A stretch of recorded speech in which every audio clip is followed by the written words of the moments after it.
think it's time for us to finish this thing. Don't you agree? It's Fireball Island Game Relics episode finale? Good Lord, I hope so. Yes, we played the game and it was incredible over Christmas. If you watched the last episode, you'll recall that I got this to a playable state and it was fantastic.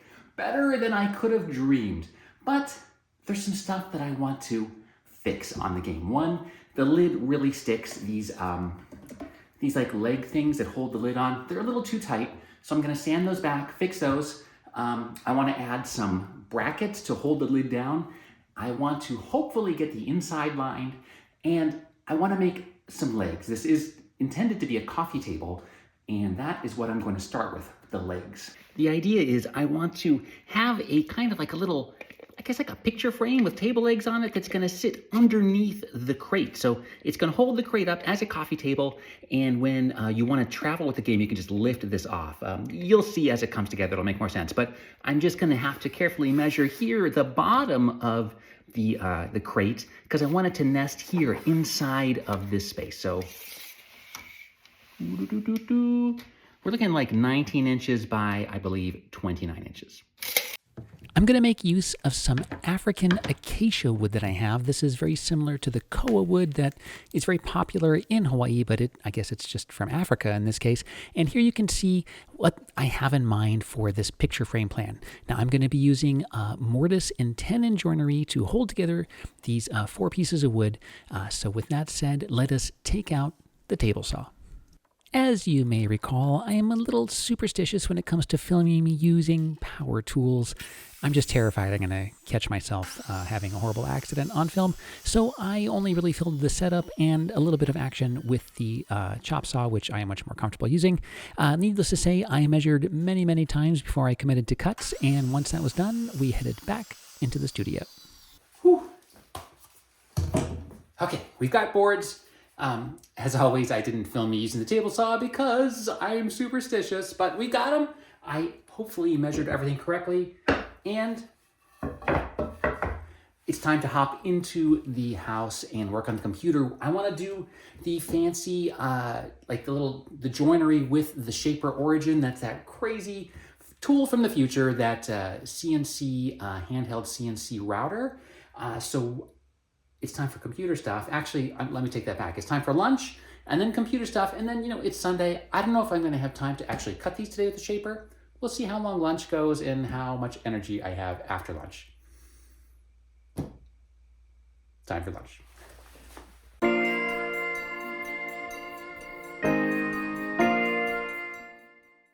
Okay, we are back in the studio and it's time for the shaper origin. I'm going to use both the workstation, which is this little thing that I'm setting up. It's kind of like a little jig that helps you to hold your wood perfectly square while you're using the origin.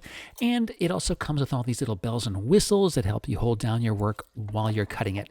Once I got the thing set up, it was time to carefully mark all of my boards so that I was cutting on the same side. I want to make sure all of my little mortises and tenons line up perfectly, so that is why I'm putting the pencil marks down now. So we've used the origin in lots of past episodes of Game Relics. I'm just going to do a quick recap instead of diving deep into the technology. Basically, this router has a couple of eyeballs up here, and it is looking at all of these little dots on this board, and it's using something similar to stellar cartography, like what the Polynesians used to navigate across the seas.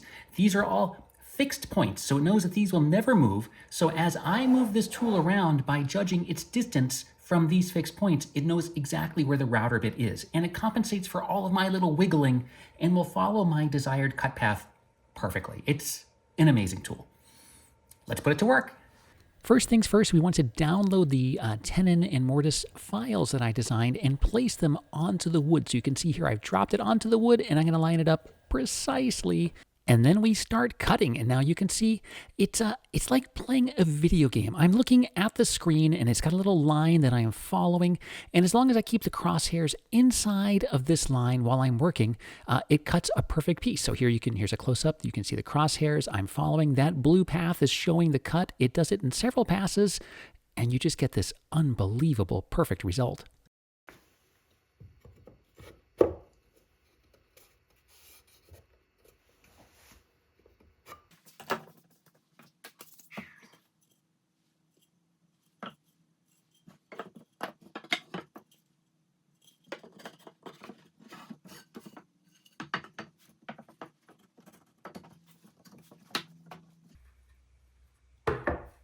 Haha, we've got it. We've got the tabletop. So I'm going to glue this together and clamp it.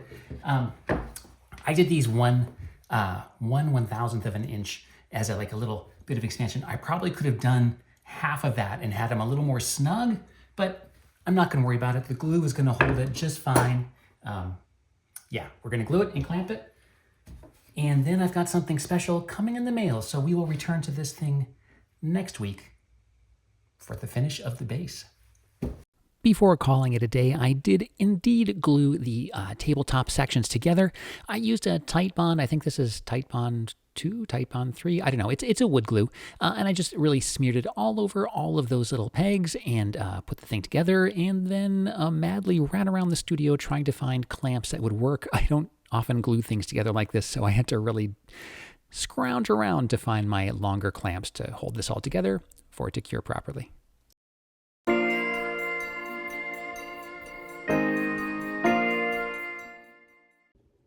Hey, we are back.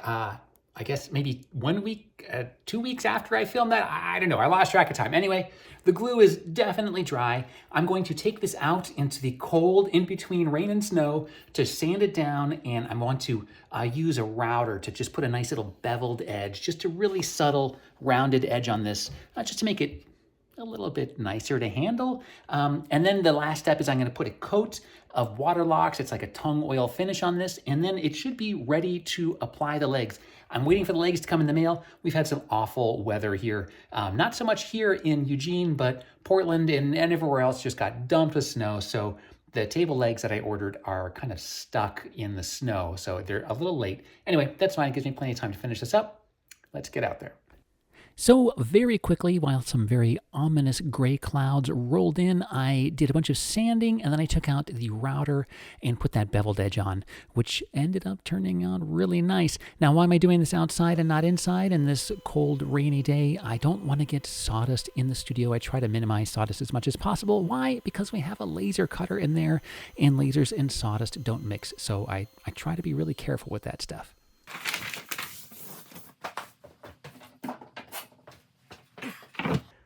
Okay, it is like just below 40 and it started to pour down rain while we were out there standing. So anyway, I'm freezing right now. I can barely feel my fingers, but we got this thing sanded and it is ready for the tung oil. The reason I'm doing this on Sunday when nobody is in the studio is because this puts off some pretty nasty fumes. So I want to get it on here and let it cure overnight so that we can then air out the studio tomorrow and we won't have to be breathing in this yucky stuff.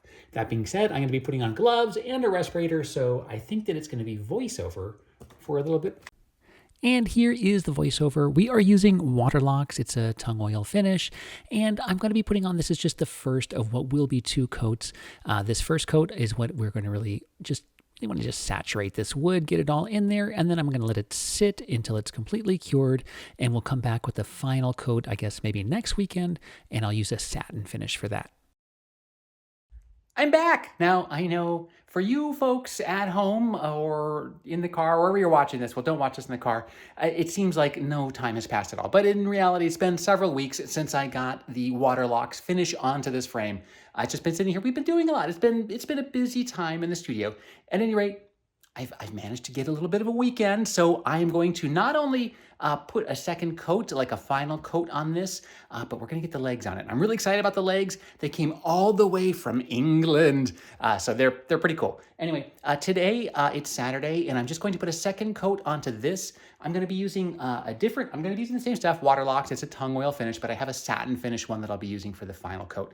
But first, I'm going to hit it with a bunch of very fine steel wool, clean it off, and then we'll put that last coat on. And it's a beautiful day, so I'm going to do this outside.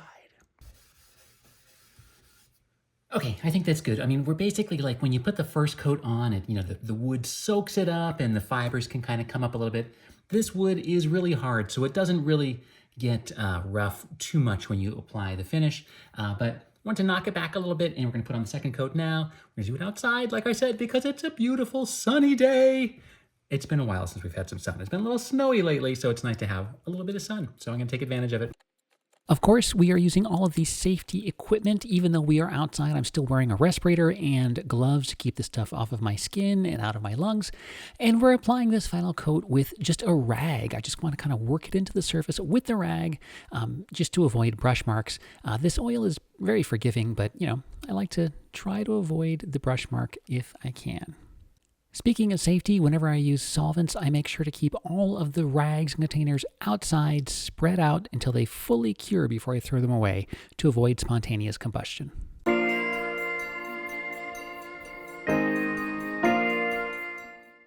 Okay, it is the next day and whoa, it looks great. So what are we gonna do next? We're gonna put some legs on this thing, and not just any legs.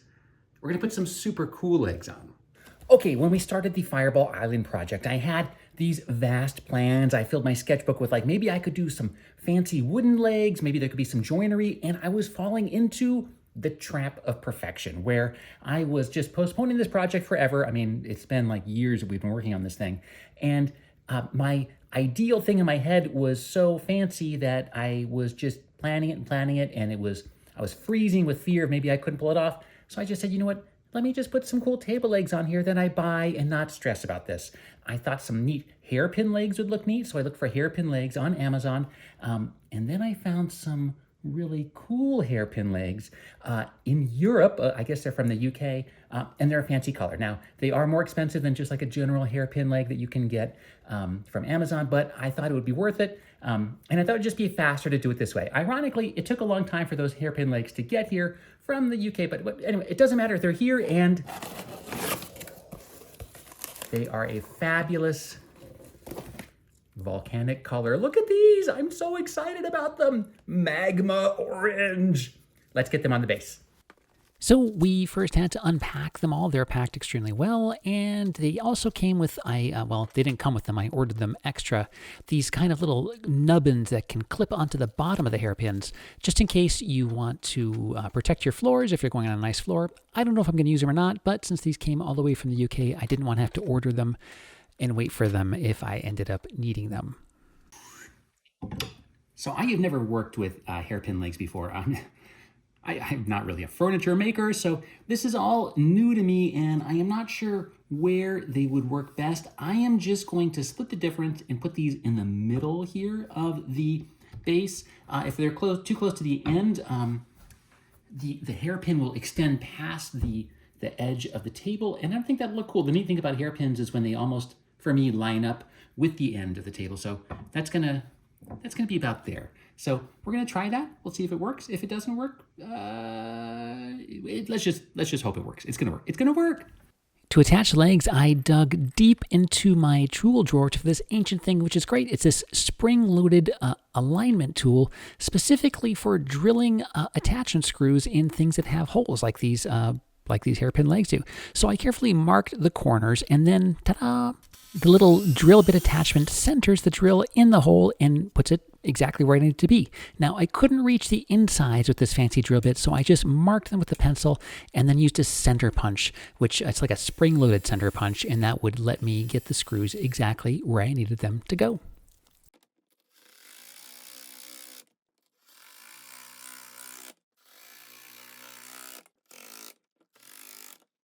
After checking the angle and placement of the first leg and deciding it looked pretty cool, I just went ahead and repeated the process 3 more times to get all 4 magma orange hairpin legs stuck to the frame.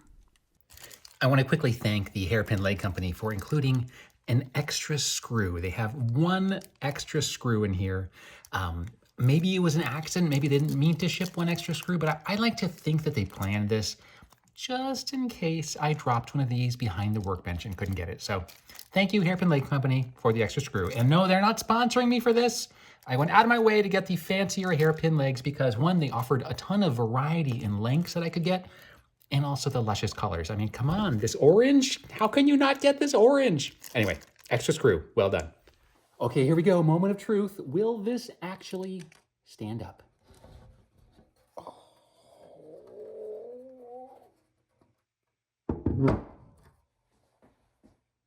Oh, it's beautiful.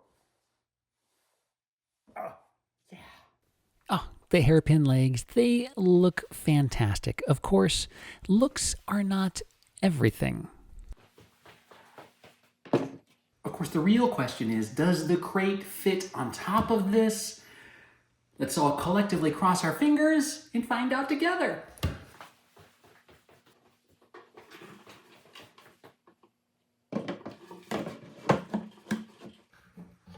It fits! Not only does it fit, it looks fantastic. I am so glad I opted to use these hairpin legs instead of building them from scratch. This is going to make a super duper cool coffee table. Hey, there's one more thing I want to tackle today. It's Sunday, so I don't want to spend the whole day on Fireball Island as much as I'd love to, and that is these pegs. They're just a little too snug, and it's really hard to get the lid on, so I'm going to take this outside while it's not raining and it's somewhat sunny, and I'm going to sand them back a little bit and then put another coat of tung oil on them, so I just get a little more wiggle room to get the lid on.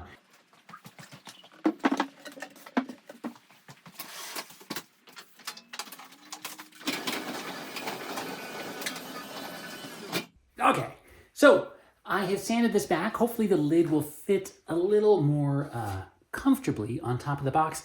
And I was going to go back and put some more water locks on here on the areas that I had just sanded, but Mrs. Van Tiki politely and cleverly suggested that maybe that'll make it tacky again, or maybe that'll make the stuff expand. Anyways, I think she's right. So instead I'm gonna put a little bit of, it's called butcher block conditioner. It's basically just mineral oil and wax that'll go in there. It'll seal the wood, but it will not be, I just don't think it'll be as tacky. I mean, not that the water locks is tacky, I just think it might just add a little bit more slide, if you will, to the sections that gotta move in and out. We're gonna give it a try, see how it works. The nice thing about this stuff also is it is very non-toxic. I mean, you're supposed to use it on butcher blocks, so you can imagine it's not going to really hurt your skin or your mouth or anything else.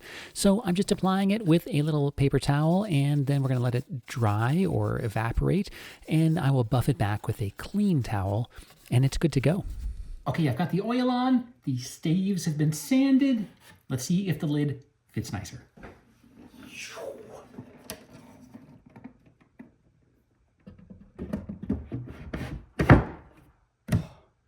That is so much better. So much better.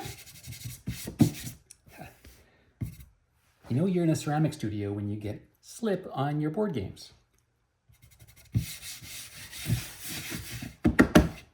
Woo. All right, I've got a little bit of time left today. I know that I said this would be the end, but I feel compelled to do just a little bit more, and that little bit more is this. I've got these little clasping kind of, I don't know, clasps that are for holding the lid together. The lid stays closed pretty well, but I always worry about the lid popping off, especially if we're moving it around. So I got these. I have a ton of them. I've got 2, 4, 6, I have 8 of them, way more than I need. I think I only need to put 4 on this to hold it down securely. And I just want to find a spot on the lid that it's not going to interfere with the graphics. I don't want it to mess up with any of the cool stuff that we put on the side of the box. And I want to put them in a spot that looks cool. So once I find a spot, we will put them on there. I'm not gonna lie, it's extremely stressful drilling into this thing after spending so much time on it. So I have like quadruple checked the length of the screw to make sure it's not gonna poke through to the other side of the box, which would be a nightmare. And I'm gonna use my little centering drill bit thing again. I can't believe it, I have this smaller size one. These have, I mean, I have not used these tools. They've been in the drawer for like 15, oh my God, almost 20 years. So it's cool to bust them out again. They're very handy. So we'll use this and we're just gonna very methodically go through this and make sure we're doing everything right before we drill. I used a little spacer block to help me line up the hinges or clasps or whatever these things are called, just so that I knew that they would all be equidistant all around the crate. As you can see, the little drill was magical, and I used that to place the first 2 screw holes. I then would tighten it in, and then there's a secret hidden third screw that I had to drill. Once the bottom was in place, I just repeated the whole procedure for the top, and then once that was done, I had to repeat it, let's see, 1, 2, 3 more times to get all 4 in place. The latches ended up looking fantastic, and I'm so glad that I didn't chicken out and not put them on the box, because I think they add a lot to it, and they'll be great for holding the lid down.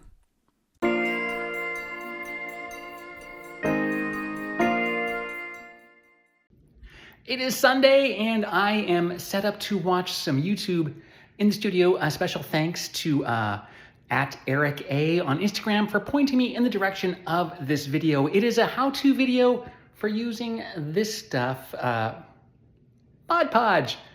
Can we just take a minute to appreciate the amazing unchanged label on Mod Podge? Now, I have no experience with this stuff. Why do I need to get experience with this stuff? Well, it involves the next step that I want to do on Fireball Island. This could possibly be the final step if all goes well.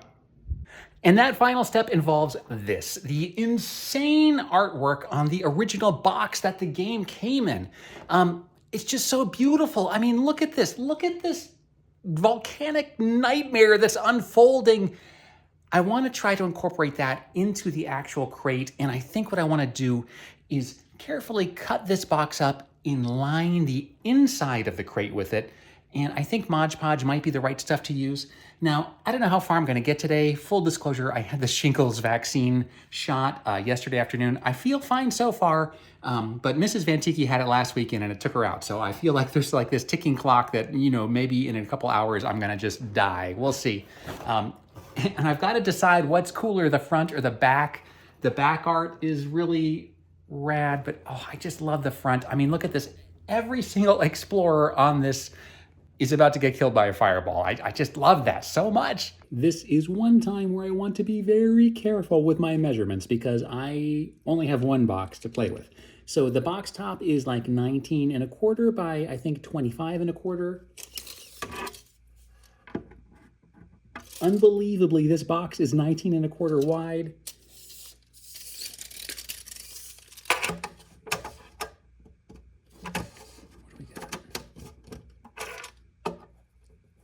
Okay, to the foam, it's like 23 and a quarter.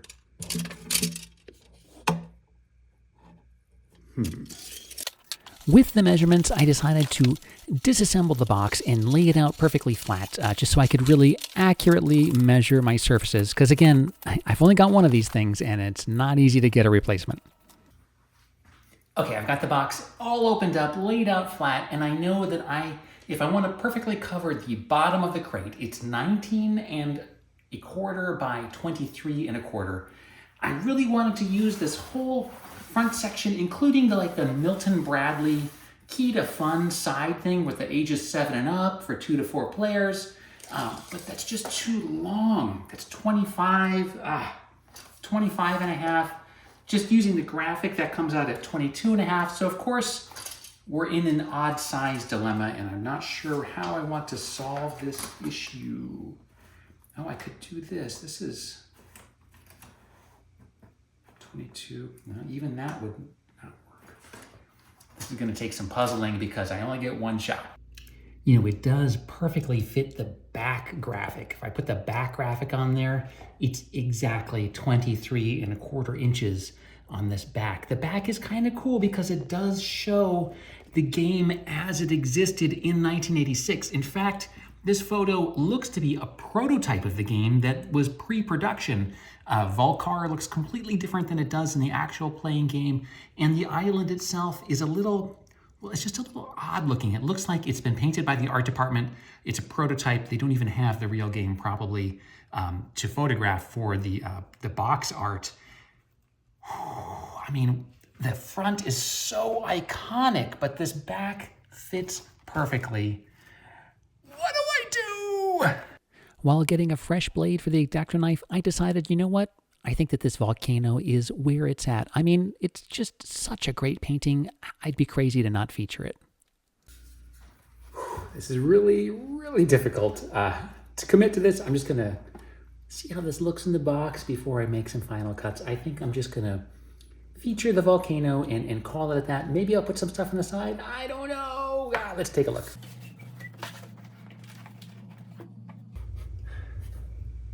Okay, that does look really good.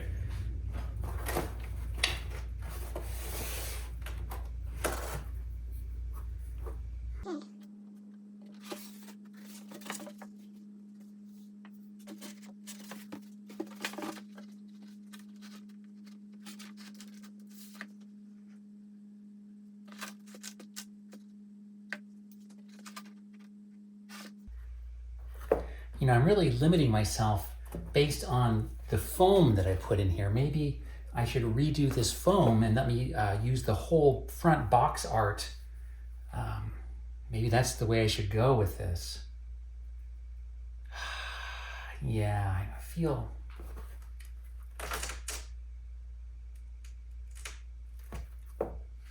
I think that's what we're going to do. I just want to get the whole Milton Bradley.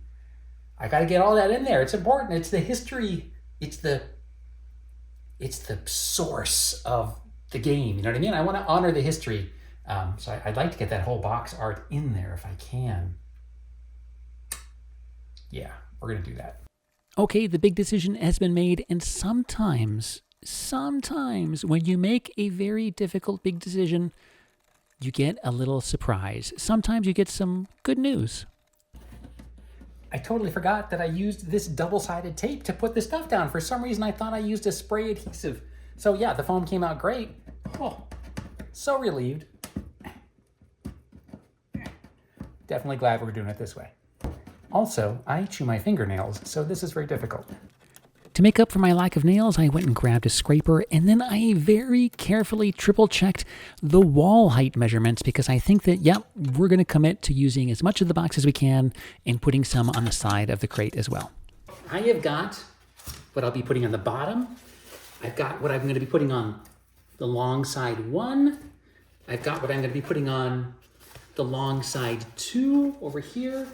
And then I'm going to cut this one down a little short, and I'm going to put this on that side. And this is where it's going to have the ropes popping through here, so I'm not too worried about it. But I like the look of this. I think this is super cool. Now, I know I said just about an hour ago that maybe this is the last weekend of working on this project. It's not going to be, because you can see how warped this cardboard is. The YouTube video that I watched, he made a point of making sure everything was very flat before he started to use the Mod Podge to stick everything down. I'm worried that if I try to glue this down, it's just going to lift away from the stuff before it can set up. So I am going to put this under some weighted plywood. The guy in the video did it for 4 days, so I think I'm just going to do it for the week, and we will finish this next weekend. But I'm still, we're making progress. Progress is great. And I think this is going to look so good. So the last thing I'm going to do today working on Fireball is basically head to the craft store, buy some more Mod Podge just to make sure I have enough, and maybe I'm going to get some brushes and rollers and everything I'll need. So next weekend we can finish this. Am I cursing it by saying that? I feel like maybe I am. I don't know. Let's get this under some weights. After scrounging around the studio for a little bit to find a piece of plywood that fit, I slapped all the stuff under this nice sheet of wood. Alrighty, I've got the heaviest thing on earth on top of these, and that is silicone. These are a bunch of old silicone molds that I'll be cutting up and recycling in the future, and we're just gonna let this sit here for the week and get nice and flat. Ladies and gentlemen, boys and girls, I really hoped that this would be the final episode, but I also don't want to make you all wait for another episode of Fireball Island. It's been like months. So I'm going to go ahead and just cut together what we've got, and we are going to call it one of my favorite words on earth, and that is penultimate. This is the penultimate episode officially, because we are going to finish it next episode. Thank you for watching. Let's all cross our fingers and hope it actually happens. And I really am really excited about getting these inside of the game. I think it's going to just be such a cool little callback to the classic game, and it'll help me remember all the stuff I did. You open it up, you get to see what the old original game looked like. I'm rambling. Let me just sum up by saying thank you for watching. If you haven't subscribed, please do. It means a lot to me, and I will see you on the next episode. And I'm going to go ahead and say it. The finale episode.